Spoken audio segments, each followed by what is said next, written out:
Jake Morrison wiped the sweat from his forehead as he struggled to lift the metal container full of purple ore. The container weighed about 200 pounds, but it felt like a mountain to Jake. His arms shook as he tried to carry it to the loading dock where the other human workers waited. Pete Johnson watched Jake with concern while Carl Williams just shook his head in disappointment. These two men could carry 3 containers at once without breaking a sweat, but Jake could barely manage one. The mining station Alpha 7 floated in the darkness of space near the planet Kepler 442b. The station was huge with long metal corridors and massive cargo bays where alien ships came to collect the precious ore that the humans dug from the planet below.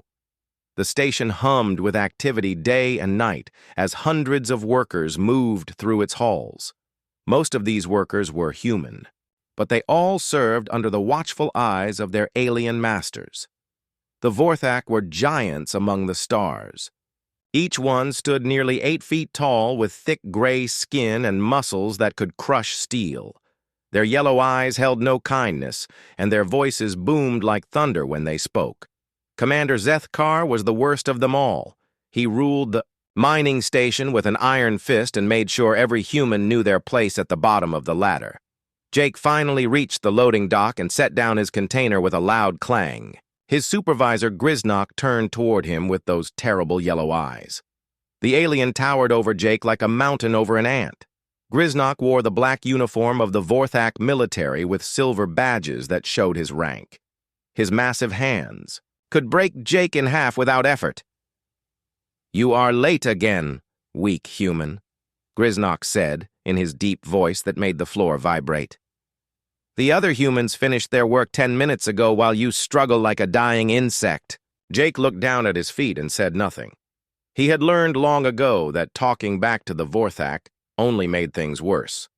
The alien guards carried energy weapons that could kill a human in seconds. Jake had seen what happened to workers who caused trouble, and he did not want to end up like them. "Look at me when I speak to you," Griznok demanded.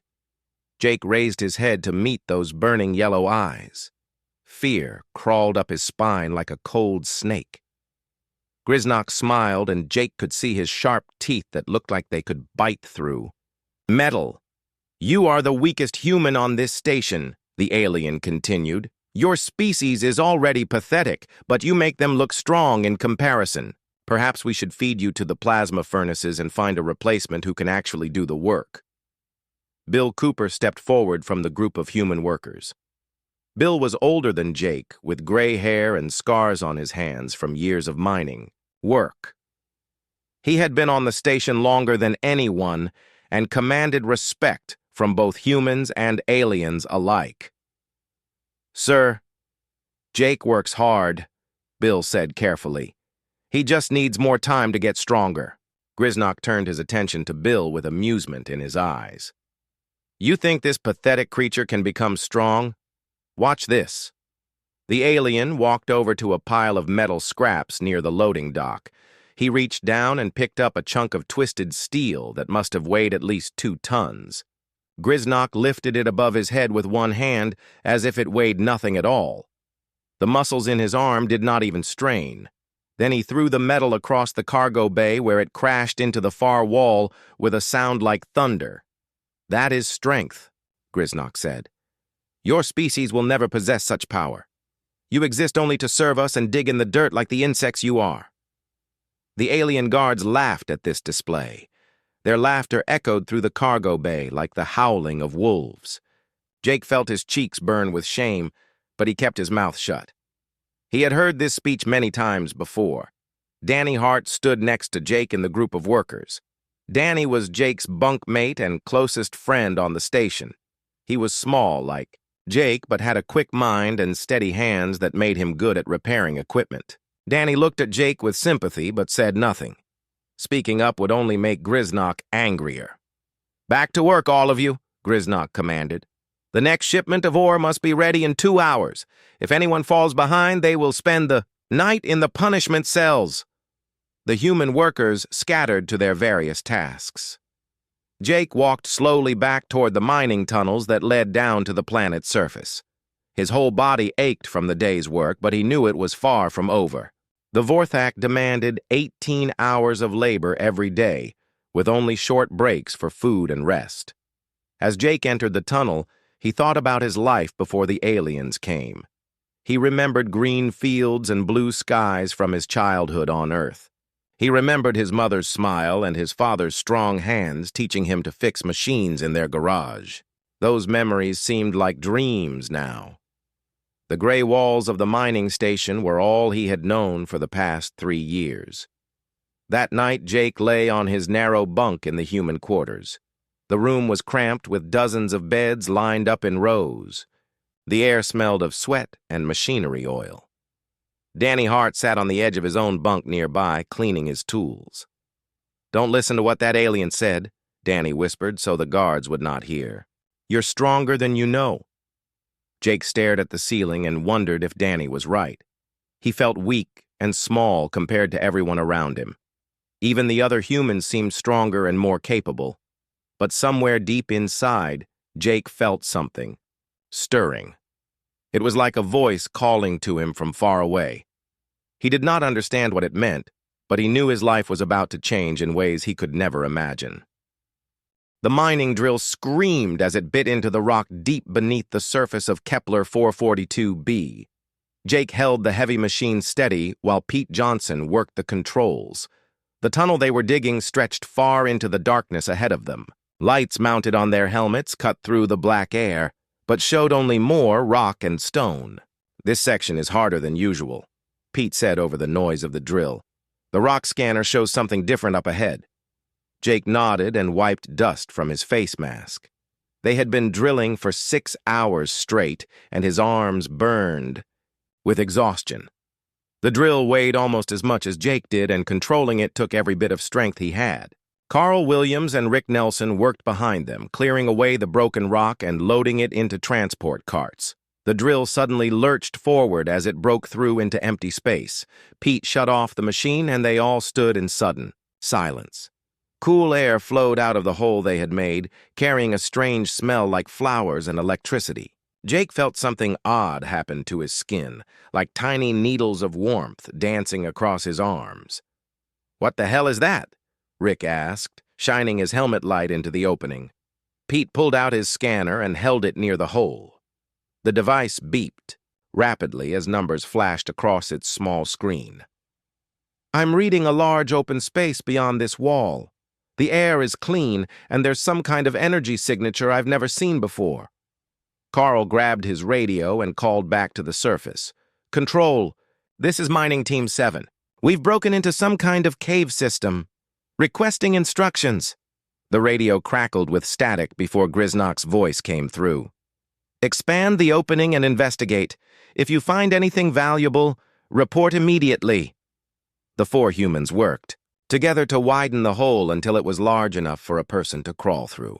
Jake volunteered to go first since he was the smallest. He squeezed through the opening and dropped down into the space beyond. His helmet light revealed wonders that made him gasp. The chamber stretched out in all directions, bigger than the main cargo bay on the station above. The walls were made of smooth crystal that seemed to glow with its own inner light. Strange symbols covered every surface, carved deep into the crystal in patterns that hurt Jake's eyes to look at directly. In the center of the chamber stood a pillar of pure white crystal that reached from floor to ceiling. "Guys, you need to see this," Jake called back through the hole. One by one, his teammates climbed down into the chamber. They stood in amazed silence as their lights played across the crystal walls. The symbols seemed to shift and move when they were not looking directly at them. The air itself felt alive with some kind of power that made their skin tingle. "This is impossible," Pete whispered. "Who could have built this? The Vorthak said this planet was uninhabited when they found it." Rick walked over to one of the walls and reached out to touch the crystal surface. "It's warm," he said in surprise, "and I can feel it vibrating like it's alive." Jake found himself drawn to the central pillar. Something about it called to him, in a way he could not explain. As he got closer, the tingling in his skin grew stronger. The crystal seemed to pulse with light that matched the beating of his heart. When he was just a few feet away, the pillar began to glow brighter. "Jake, get away from that thing," Carl warned. "We don't know what it does." But Jake could not stop himself from reaching out to touch the smooth crystal surface. The moment his fingertips made contact, the world exploded into light and sound inside his head. Images flooded his mind so fast he could barely process them. He saw vast cities of crystal and metal reaching toward alien stars. He saw beings of pure light walking through gardens of impossible beauty. He saw ships that sailed between galaxies, like leaves on a cosmic wind. The images came with knowledge that burned itself into his brain. The beings he saw called themselves the Eternals, and they had ruled this part of space millions of years ago. They were builders and teachers who helped younger species grow and learn. But something had happened to them, some great catastrophe that forced them to abandon their physical forms and become something else. Before they left, the Eternals had hidden their knowledge in crystals like this one. They scattered these crystals across hundreds of worlds, waiting for the right species to find them. The crystals would recognize certain genetic patterns and awaken dormant abilities that had been sleeping in some races for countless generations. Jake saw that humans were one of those races. Deep in their DNA lay the potential for incredible power, but it had been locked away since the beginning of their evolution. The Eternals had seen this potential and marked humanity as worthy inheritors of their legacy. All they needed was the right trigger to awaken what had always been inside them. The visions ended as suddenly as they had begun. Jake stumbled backward from the pillar, his head spinning with new knowledge. His 3 teammates rushed over to help him stand up. "What happened?" Danny asked with worry in his voice. "You were glowing like the crystal for a minute there." Jake looked at his hands and saw they still had a faint blue shimmer around them. He felt different somehow, like something had awakened inside his chest. The chronic tiredness that had plagued him for years was gone, replaced by energy that seemed to flow through his veins like liquid fire. "I'm okay," Jake said, though he was not sure that was true. "We need to get back to the surface and report this." The team climbed back through the hole they had made and began the long journey up through the mining tunnels. Jake could not stop, thinking about what he had seen and learned. The Eternals had chosen humanity for something important, something that could change the balance of power in the galaxy. But he also knew that the Vorthak would never allow humans to have such power. If they discovered what the crystals could do, they would either destroy them or find a way to use them for their own purposes. Jake had to be careful about how much he revealed.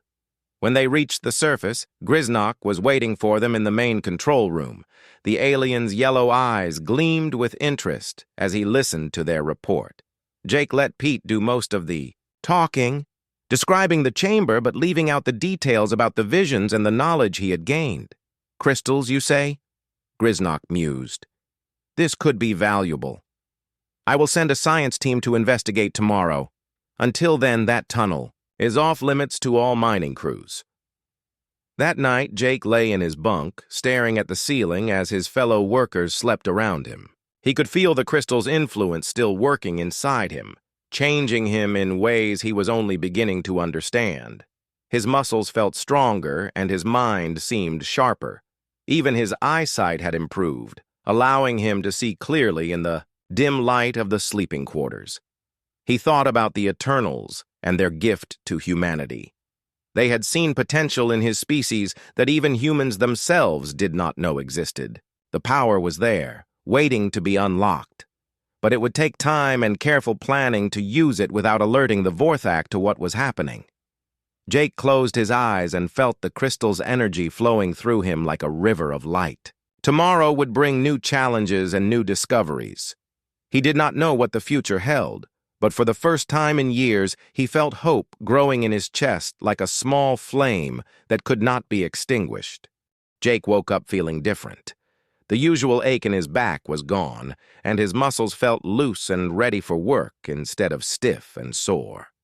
He sat up on his narrow bunk and looked around the sleeping quarters where dozens of other humans still lay unconscious in their beds. The dim lights that never fully turned off cast shadows across the room. For the first time in 3 years, Jake did not dread the coming work shift. Energy flowed through his body like electricity through copper wire.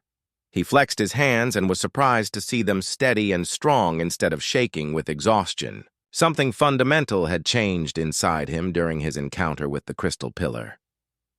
Danny Hart stirred in the bunk next to Jake's and opened his eyes. "You're up early?" Danny whispered so he would not wake the others. "Feeling okay?" "Better than okay," Jake replied quietly. "I feel like I could work for days without getting tired." Danny sat up and studied Jake's face in the weak light. "You look different too. More awake, I guess. Like someone turned on a light behind your eyes." Jake had noticed the same thing when he looked in the small mirror above the wash basin. His eyes seemed brighter and more focused than before. Even his posture was different, straighter and more confident. The changes were subtle, but unmistakable. The wake-up alarm sounded throughout the station, and the other workers began to stir. Jake got dressed and headed to the dining hall for the thin soup and stale bread that served as breakfast. He found himself walking faster than usual, taking longer strides that ate up the distance between the quarters and the mess hall. At breakfast, Jake ate with more appetite than he had shown in months. The tasteless food actually seemed to have flavor now, and his body craved the calories it provided. Pete Johnson and Carl Williams noticed his improved mood, but said nothing. In a place like Alpha 7, drawing attention to yourself was rarely a good thing.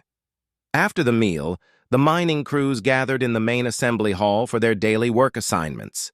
Commander Zethkar stood on the raised platform at the front of the room, his massive form casting a shadow over the human workers below. Griznok stood beside him with a data pad, reading out the crew assignments. "Mining Team 7 will continue work in Tunnel Complex Delta," Griznok announced. "You will avoid the crystal chamber until our science team completes their investigation. Anyone who disobeys this order will be punished severely." Jake nodded along with his teammates, but his mind was already planning how he might sneak back to the chamber. The crystal's influence was still working inside him, making changes he could feel but not yet understand. He needed to learn more about what the Eternals had left behind. The work shift began like any other. Jake's team descended into the mining tunnels and made their way to the deepest levels where the richest ore deposits lay hidden in the rock. But when they reached their assigned work area, Jake discovered just how much he had changed overnight. The mining drill that had always been so heavy in his hands now felt light as a feather. He could control it with one hand while using the other to clear away debris. His movements were smooth and precise instead of clumsy and uncertain. Pete Johnson watched in amazement as Jake worked with speed and efficiency that none of them had ever seen from him before. "Slow down there, Jake," Pete said with concern. "You don't want to burn yourself out in the first hour." But Jake was not tired at all. The work that used to exhaust him now felt easy and natural. He could sense the structure of the rock around them, almost like he could see through solid stone to find the richest veins of ore. His productivity doubled, then tripled what it had been just the day before. By the midday break, Jake had extracted more ore than any human worker in the history of the station. His teammates stared at him with a mixture of admiration and worry. Changes this dramatic would not go unnoticed by the Vorthak overseers for long. "What's gotten into you today?" Rick Nelson asked as they sat in the break area eating their ration, bars. "It's like you're a different person." Jake shrugged and tried to play down his improvement. "Just feeling good today, I guess. Maybe I finally got used to the work." But he knew it was much more than that. The crystal's influence was rewriting his DNA, unlocking abilities that had been dormant in human genetics for millions of years. He could feel new pathways opening in his brain, connecting thoughts and sensations in ways that had never existed before. During the afternoon shift, disaster struck. Steve Adams was working alone in a side tunnel when a section of the ceiling collapsed without warning. Tons of rock crashed down, blocking the tunnel entrance and trapping Steve inside with a broken leg and possibly worse injuries. His screams for help echoed through the mining complex. The other workers rushed to the collapse site, but the pile of debris was massive. Pete estimated it would take hours to clear away enough rock to reach Steve, and they could hear his voice getting weaker. As time passed, he was losing blood and might not survive a lengthy rescue operation. Jake stared at the pile of broken stone and felt something stirring deep in his chest. The crystal's knowledge whispered in his mind, showing him things about matter and energy that human science had never discovered. Rock was just atoms held together by electromagnetic forces. Those forces could be manipulated if you knew how to touch them with your consciousness. Without thinking about the consequences, Jake stepped forward and placed his hands on the largest boulder blocking the tunnel entrance.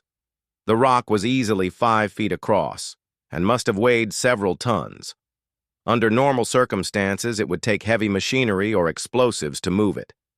But Jake was no longer operating under normal circumstances. He closed his eyes and reached out with his mind, feeling the atomic structure of the stone beneath his palms. The crystal's knowledge showed him how to disrupt the molecular bonds that held the rock together. It was like learning to see in a new color that had always existed, but never been visible before. The boulder began to crack along invisible lines of weakness. Jake guided the fractures with his consciousness, breaking the massive stone into manageable pieces that crumbled away like sand. His teammates watched in stunned silence as tons of debris simply fell apart under his touch. Within minutes, Jake had cleared a path to where Steve lay injured but alive. They pulled him out and applied first aid while Pete radioed for medical assistance. Steve would live, thanks to Jake's impossible rescue. "How did you do that?" Carl Williams asked in a voice barely above a whisper. Jake looked at his hands, which still glowed faintly with the blue energy he had seen in the crystal chamber. "I don't know," he lied. "It just happened." But he did know, and the knowledge both thrilled and terrified him. The Eternals had left humanity a gift more powerful than he had imagined. The ability to manipulate matter with pure thought was just the beginning. There were other powers waiting to be unlocked, abilities that could reshape entire worlds. The question was whether he could learn to control these new abilities before the Vorthak discovered what was happening. Jake had a feeling that his peaceful life as an overlooked mining worker was about to come to an abrupt end. That night, as Steve recovered in the station's medical bay, Jake lay awake planning his next move. He needed to return to the crystal chamber and learn more about his growing powers. The Eternals had chosen humanity for a reason, and Jake was beginning to understand that he might be the key to unlocking that destiny. The transformation had begun, and there was no going back. The storm hit Alpha 7 without warning during the night shift. Jake was in the deepest mining tunnels when the station's emergency alarms began to wail throughout the complex. Red lights flashed in the corridors as automated voices announced the crisis in both human and Vorthak languages. All personnel report to emergency stations. Class 5 ion storm approaching. All personnel report to emergency stations. Jake and his team rushed through the tunnels toward the main elevators that would take them back to the station proper. The mining platform shook around them as the first waves of the storm struck the outer hull. Lights flickered and went out in sections, leaving them to navigate by the emergency lighting that cast everything in an eerie red glow. When they reached the main level, chaos greeted them. Human workers ran through the corridors carrying emergency supplies, while Vorthak guards herded them toward the reinforced shelters in the center of the station. Commander Zethkar's voice boomed over the intercom system, giving orders in the Harsh Vorthak language. "What's happening?" Danny Hart asked, one of the human supervisors who was coordinating the evacuation. "Ion storm," the man replied quickly. "Bigger than anything we've ever seen. The main support structure is already showing stress fractures. If it fails, this whole section will collapse." Jake felt his stomach drop as he realized the magnitude of the crisis. The mining platform was a massive structure that extended deep into the planet's atmosphere to allow easy transport of ore to the orbiting ships. If the main support system failed, thousands of workers would be crushed in the collapse. Through the observation windows, Jake could see the Vorthak evacuation, ships launching from the station's docking bays. The sleek alien vessels could withstand the storm and carry their crews to safety. But there were only enough ships for the Vorthak personnel. The human workers were considered expendable and would be left behind to face whatever fate awaited them. "They're abandoning us," Pete Johnson said with bitter anger as he watched another Vorthak transport disappear into the swirling storm clouds. The station shuddered again, more violently this time. Somewhere in the distance, Jake could hear the grinding screech of metal under incredible stress. The primary support beam that held up the main excavation platform was beginning to fail under the tremendous forces unleashed by the storm. "Everyone, to the emergency shelters!" Bill Cooper shouted over the noise. "Move fast and stay together." The human workers flooded toward the reinforced chambers in the station's core, but Jake found himself moving in the opposite direction. Something was pulling him toward the main support structure, a compulsion he could not resist. The crystals. Influence in his blood was responding to the crisis, showing him possibilities that his rational mind rejected as impossible. He made his way through corridors that were now mostly empty, except for a few stragglers and maintenance robots still trying to perform their programmed functions.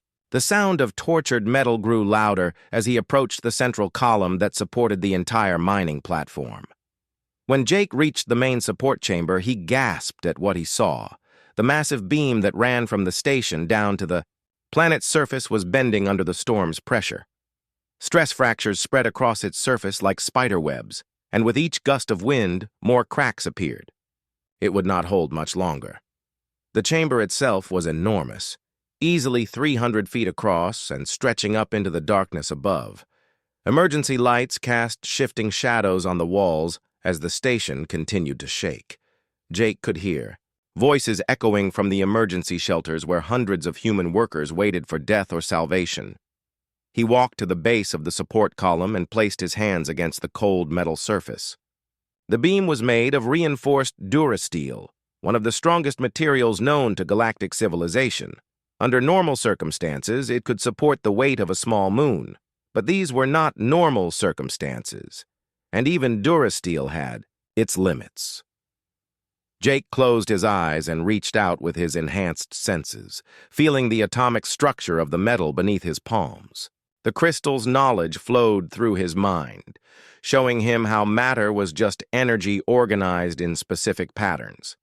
Those patterns could be strengthened, reinforced, made more stable than they had ever been before.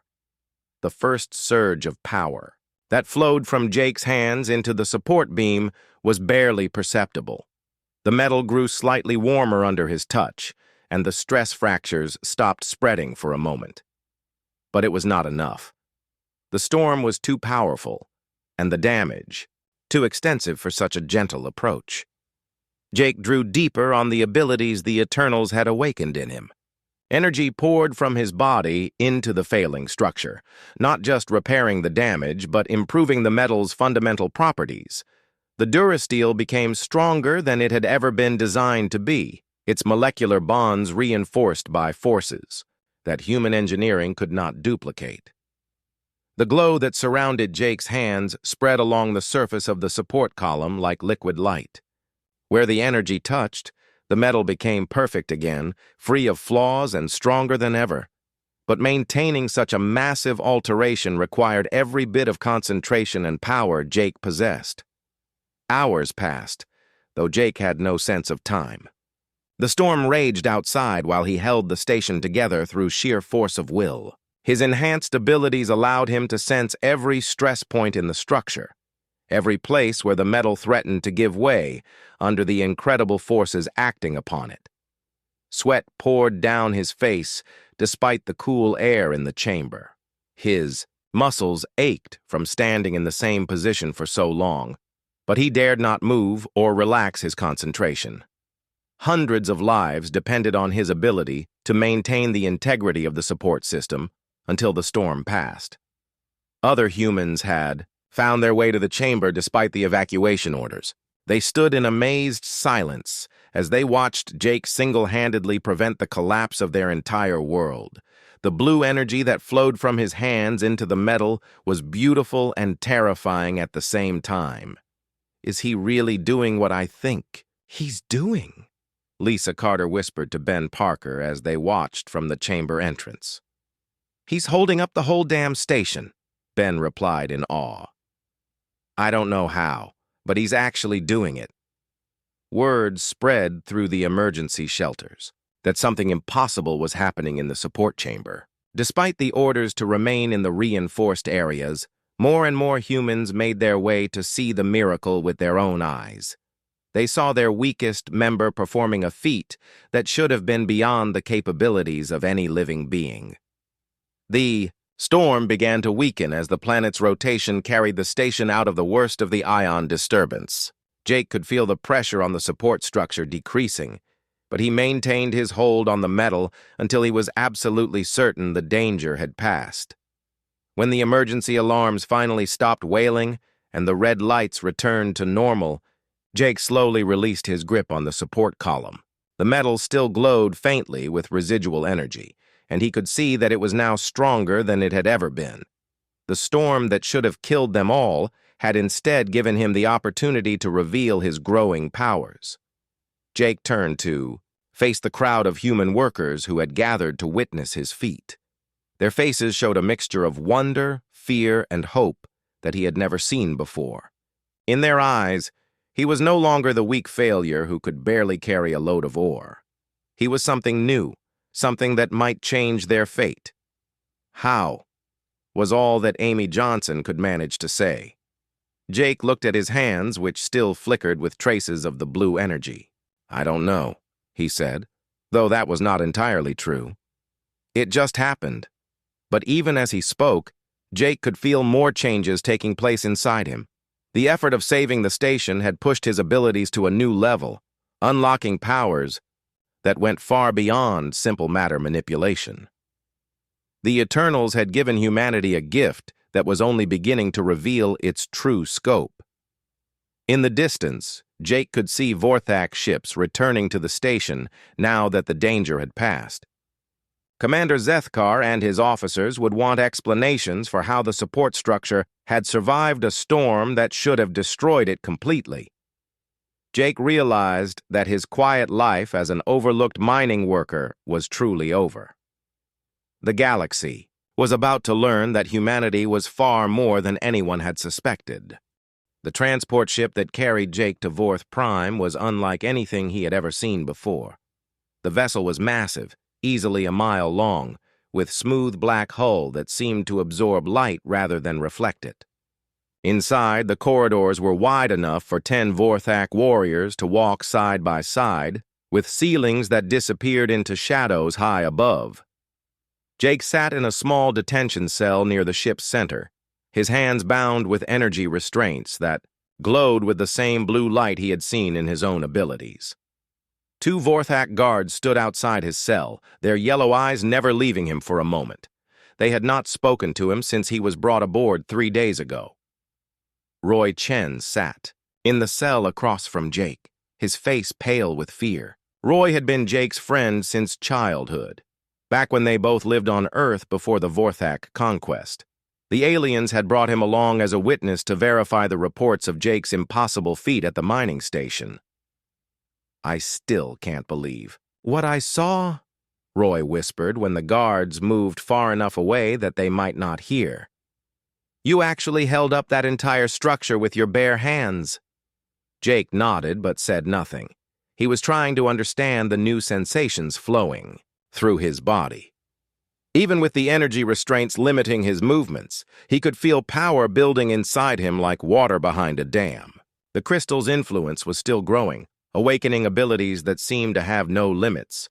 The ship shuddered slightly as it dropped out of hyperspace, and through the small window in Jake's cell, he could see a planet that took his breath away. Vorth Prime was the crown jewel of the alien empire, a world of impossible beauty and terrible power. Massive cities of black crystal stretched from pole to pole, connected by bridges that spanned entire continents. At the planet's heart rose Mount Scarvok, a peak so tall it seemed to pierce the sky itself. The mountain was perfectly symmetrical, its slopes carved with symbols that could be seen from orbit. At its summit sat the Emperor's Palace, a structure of such grandeur that it made every human building look like a child's toy by comparison. The transport settled into a docking bay at the base of the mountain, and Jake was immediately surrounded by an escort of 20 Vorthak guards. They marched him through corridors lined with statues of ancient alien heroes, past chambers filled with treasures stolen from 100 conquered worlds. Everything was designed to make visitors feel small and insignificant. The throne room of Emperor Kethron was a cavern carved from the living rock of Mount Scarvok itself. The ceiling stretched up into darkness, while the walls were covered with murals depicting the Vorthak's victories over lesser species.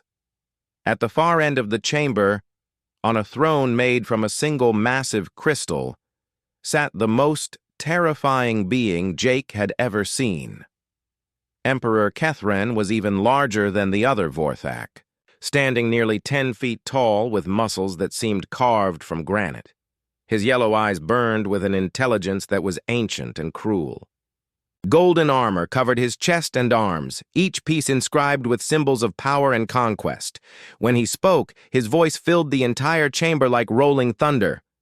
"So this is the human who thinks he can move mountains," the Emperor said, in perfect English, though his accent made each word sound like a threat. "You look even weaker than the report suggested." Jake stood as straight as he could despite the energy restraints. Fear tried to paralyze him, but he pushed it down, drawing on the strength the crystal had given him. Around the throne room, hundreds of Vorthak nobles and military commanders watched with amusement, expecting to see the presumptuous human crushed like an insect. "I have ruled this empire for 300 years, Kethron continued, rising from his throne to tower over Jake. "I have conquered worlds and enslaved species that you cannot imagine. And now a pathetic human dares to claim powers that rival my own." The Emperor gestured toward the massive windows that looked out on the city below. "Do you see Mount Scarvok? Little human. This mountain has stood here for millions of years. It is the symbol of Vorthak power, the foundation upon which our empire rests. If you truly possess the abilities my commanders claim, then prove it. Move my mountain." A collective gasp went up from the assembled nobles. Even by Vorthak standards, the Emperor's challenge was beyond comprehension. Mount Scarvok was not just a mountain, but a sacred symbol, the very heart of their civilization. To move it would be to shake the foundations of their entire worldview. Jake looked out at the massive peak that dominated the horizon. The mountain was easily 20 miles across at its base and stretched up nearly 15 miles into the thin atmosphere. Moving such a massive object was beyond the capabilities of any technology the galaxy had ever known. It would require the power of a star to even budge something that large. But Jake had learned that the old rules no longer applied to him. The crystal's knowledge showed him that size was just an illusion, that mass and energy were simply different expressions of the same underlying reality. A mountain was no more difficult to move than a pebble if you understood the true nature of matter and space. "You will fail," Emperor Kethron declared with absolute certainty. "And when you do, I will have you fed to the flesh-eating worms of Gamma Centauri. Your screams will echo through this chamber for days before you finally die." The energy restraints fell away from Jake's hands as Vorthak technicians deactivated them. He could feel his full power flowing through him for the first time since his capture, and it was intoxicating. The abilities that the Eternals had awakened were far beyond what he had initially understood. He was not just manipulating matter, but touching the fundamental forces that held reality together. Jake walked to the great windows and placed his hands against the crystal surface. Through the transparent material, he could see every detail of Mount Scarvok from its base to its summit. The Emperor's palace sat at the very top, a testament to Vorthak engineering and artistry that had taken centuries to complete. Closing his eyes, Jake reached out with his consciousness to embrace the entire mountain. He felt every grain of rock, every crystal formation, every structural support that held the massive edifice together. The mountain was not just stone and earth, but a living system of forces and pressures that maintained its stability. The knowledge of the Eternals flowed through Jake's mind like a river of light. They showed him how to touch the quantum fields that gave matter its properties, how to manipulate the gravitational forces that held objects in place, how to reshape space itself to allow impossibly large masses to move without causing destruction. Power flowed from Jake's hands, not the blue energy he had used before, but something far more fundamental. He was touching the basic operating system of reality itself, the underlying code that determined how the universe functioned. With careful precision, he began to lift Mount Scarvok. The mountain rose slowly at first, just a few inches, then a few feet. Dust and debris cascaded from its base as 15 million tons of rock and crystal broke free from the planetary crust. The palace at its summit swayed gently but remained intact, protected by Jake's careful manipulation of the gravitational fields around it. In the throne room, absolute silence reigned. The assembled Vorthak nobles stared in shock as their most sacred symbol floated in the air like a child's toy. Emperor Kethran's face had gone pale, his yellow eyes wide with disbelief and growing terror. Jake guided the floating mountain through the air with the gentleness of a surgeon and the power of a god. He carried it across the capital city, over the heads of millions of terrified Vorthak citizens who had never imagined such a thing was possible. Buildings that had stood for millennia suddenly found themselves in the shadow of their sacred peak as it drifted overhead. The mountain's destination was a plain 20 miles to the east of the capital, an empty expanse that had never known any structure larger than a small research station. Jake lowered Mount Scarvok onto this new foundation with such care that not a single building in the city was damaged by the transition. The palace at its summit settled into place without so much as a crack in its crystal walls. When it was over, Jake released his hold on the quantum forces and allowed normal gravity to take effect once more. Mount Scarvok sat in its new location as if it had always been there, still beautiful and majestic, but no longer the untouchable symbol of Vorthak supremacy. Jake turned back to face Emperor Kethran and saw something he had never expected to see in Vorthak eyes. Fear. The most powerful being in the galaxy was afraid of a human who had once been considered the weakest of his species. Impossible, the Emperor whispered, his voice barely audible in the vast chamber. Not impossible, Jake replied calmly. Just different from what you expected. The silence that followed seemed to last forever. In that moment, everyone in the chamber understood that the balance of power in the galaxy had just shifted in a way that could never be reversed. The age of Vorthak domination was ending, and something new was beginning to take its place. News of the mountain's movement spread across the galaxy faster than light itself. Within hours of Jake's impossible feat, every communication network in Vorthak space buzzed with reports that their greatest symbol had been relocated by a single human. The reaction was immediate and profound. On Rigel 7, a mining world similar to Kepler 442b, a human worker named Kevin Torres felt something awakening inside him as he heard the news. Kevin had been digging in the deep tunnels when his crew discovered another crystal formation, identical to the one Jake had found. When Kevin touched the ancient artifact, visions of the Eternals filled his mind, just as they had Jake's. Within days, Kevin was leading a rebellion that the Vorthak guards could not contain. His enhanced abilities allowed him to turn their own weapons against them, melting energy rifles with his bare hands and crushing their armor like paper. The other human workers followed him with desperate hope, finally seeing a chance for freedom. After years of slavery, similar awakenings were happening throughout the Empire. On Beta Centauri, a human engineer named Susan Davis discovered she could control the electronic systems of entire Vorthak starships with her mind. She turned a fleet of alien warships against their own commanders, capturing vessel after vessel without firing a single shot. The Vorthak crews surrendered rather than face powers they could not understand or counter. Emperor Kethron tried to maintain control through increasingly desperate measures. He ordered the execution of all humans in the Empire, but his commands were ignored as more Vorthak began to question the foundations of their society. If a single human could move a mountain, what other assumptions about their superiority were wrong? Jake found himself at the center of a revolution he had never intended to start. Humans throughout the galaxy looked to him for leadership, while other enslaved species began to whisper of their own hidden potentials. The crystal formations left by the Eternals were not limited to human worlds, and other races were starting to discover their own dormant abilities. "You have to understand," Jake said to the gathered human leaders who had managed to reach Vorth Prime, "I never wanted to be a leader, I just wanted to survive."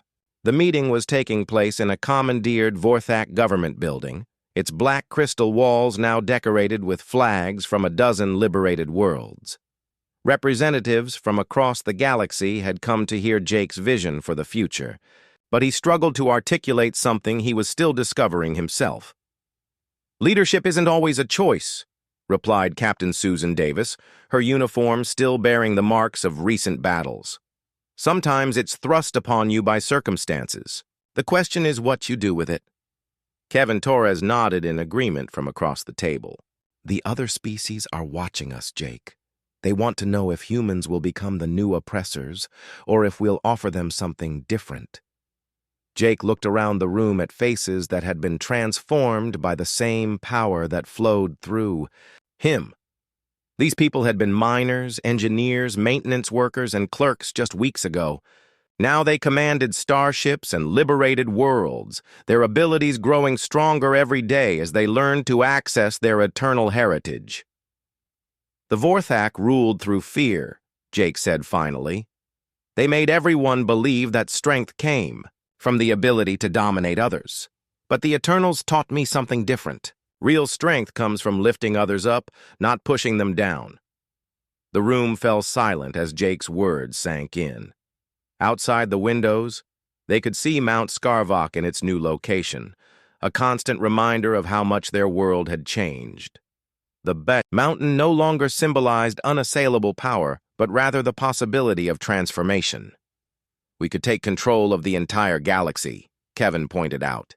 "Our abilities are growing every day. No species could stand against us if we chose to conquer them." "And become exactly what we fought against," Jake replied. "The Eternals didn't leave their knowledge so we could replace one empire with another. They wanted us to break the cycle entirely." Over the following months, Jake worked with representatives from dozens of species to establish something the galaxy had never seen before, a confederation based on mutual cooperation rather than domination. The Vorthak were not destroyed or enslaved, but offered the chance to join as equals, their warrior culture redirected toward protecting the weak rather than exploiting them. Many Vorthak struggled to accept this new reality. Commander Zethkar attempted several counter-revolutions, gathering loyal forces to restore the old order. But each attempt failed as more of his own people began to see the benefits of the new system. Planets that had been strip-mined for centuries were restored to their natural beauty. Species that had been enslaved for generations were free to develop their own cultures and technologies. Emperor Kethran himself proved to be surprisingly adaptable. In a private meeting with Jake, the former ruler admitted his own fears about the changes sweeping the galaxy. "For 300 years I believed that power came from making others fear you," Kethran said in the same throne room where he had once commanded Jake to move a mountain. "But you have shown me that true power comes from making others trust you." "Trust has to be earned," Jake replied. "It will take time for the wounds of the old empire to heal, but I believe we can build something better." The former emperor nodded, slowly. "Perhaps. But what happens when you are gone, human? Your people are not immortal. Will this confederation survive without the one who created it?" It was a question that troubled Jake as well. His enhanced abilities continued to grow, but he was still fundamentally human with a normal lifespan. The crystal's knowledge suggested that his powers might extend his life considerably, but nothing was certain. "That's why we're building institutions instead of depending on individuals," Jake explained. "The council represents all species equally. Decisions are made by consensus, not decree. If I die tomorrow, the system should continue without me." The transformation of the galaxy took years to complete, but the results exceeded even Jake's most optimistic expectations. Worlds that had been barren wastelands bloomed with new life as their ecosystems were restored. Species that had nearly gone extinct recovered their populations and reclaimed their homeworlds. Technologies that had been suppressed by the Vorthak were freely shared, leading to advances that benefited everyone. Jake often returned to the crystal chamber where his journey had begun. The ancient formation still pulsed with the same blue light, but now he could understand the full scope of what the Eternals had left behind. They had not just given humanity power, but wisdom. Not just strength, but compassion. "You did well," a voice said from behind him during one of his visits. Jake turned to see a figure made of pure light standing near the chamber entrance. The being was clearly one of the Eternals, though whether it was a ghost, a recording, or something else entirely was impossible to say. "I made so many mistakes," Jake replied. "People died because I didn't understand my abilities soon enough." "Growth always involves mistakes," the Eternal responded. "We made our own errors when we had physical forms. The important thing is that you learned from them and chose to build rather than destroy." "What happens now?" Jake asked. "The galaxy is finally at peace, but there are still so many challenges ahead." The glowing figure smiled, though its face was barely visible in the shifting light. "Now you continue growing. The abilities we awakened in humanity are just the beginning. There are other powers waiting to be discovered, other mysteries to solve. The universe is vast and full of wonders you have yet to imagine. Will you help us? We will always be here in the crystals offering guidance to those who seek it. But the path forward must be walked by the living, not the dead. You have proven that your species is worthy of the gift we left behind." The Eternal began to fade as it spoke its final words. "Remember, Jake Morrison, that strength without wisdom is tyranny, but wisdom without strength is powerlessness. You have learned to balance both. Teach others to do the same." Jake left the crystal chamber that day knowing his work was far from over. The galaxy was changing in ways that would take generations to fully understand. New species were discovering their own hidden abilities, guided by the principles of cooperation and mutual respect that had become the foundation of the Confederation. Years later, historians would mark the moving of Mount Scarvok as the moment when the Age of Empires ended and the Age of Cooperation began. They would study Jake Morrison as the human who proved that true strength came not from the power to destroy, but from the wisdom to build.